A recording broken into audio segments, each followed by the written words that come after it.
You don't need to be a scientist to understand that the climate crisis is not just about melting icebergs and planting trees anymore. Food and water shortages are growing. People are fleeing areas that can no longer sustain them. Climate change is affecting us all, but not equally.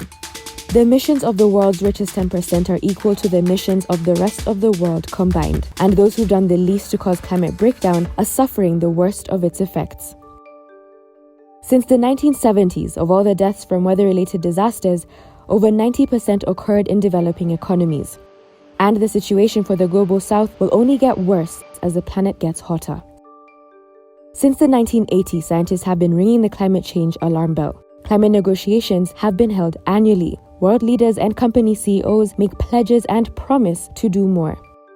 Yet, not a single high-income country is reducing emissions fast enough to effectively protect the planet, often delayed by the deceptive tactics used by fossil fuel companies.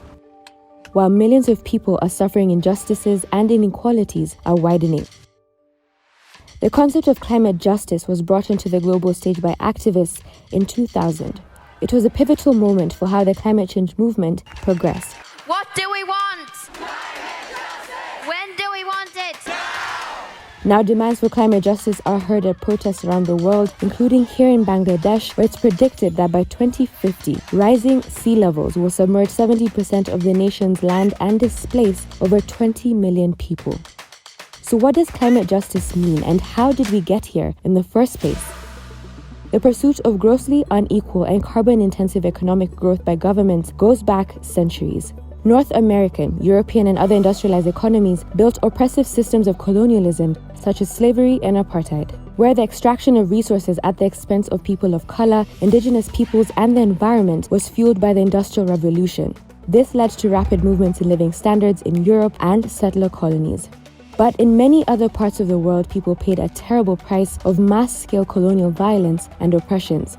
Never mind the vast amount of fossil fuels extracted, centuries of deforestation has left land extra vulnerable to climate disasters.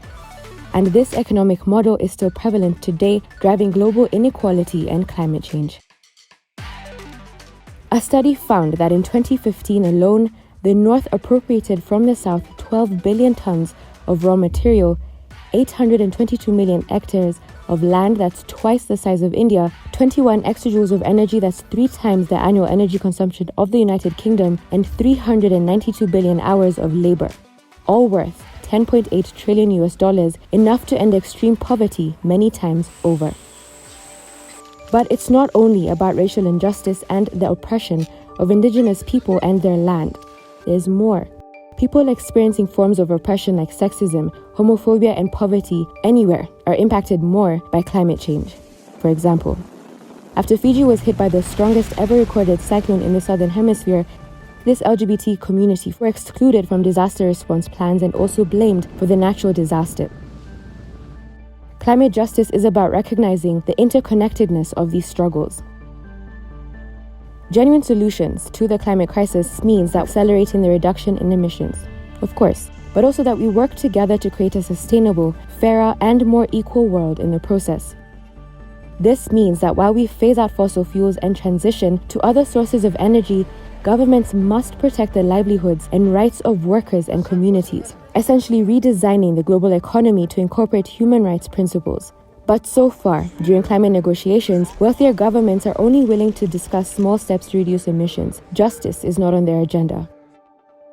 Recently, some governments made a symbolic gesture to pay millions to enable the most vulnerable countries to cope with the harm and damages associated with climate change, known as loss and damage. But other wealthy countries fear loss and damage might pave the way for court actions by countries in the global south to obtain damages and historical interests going back centuries.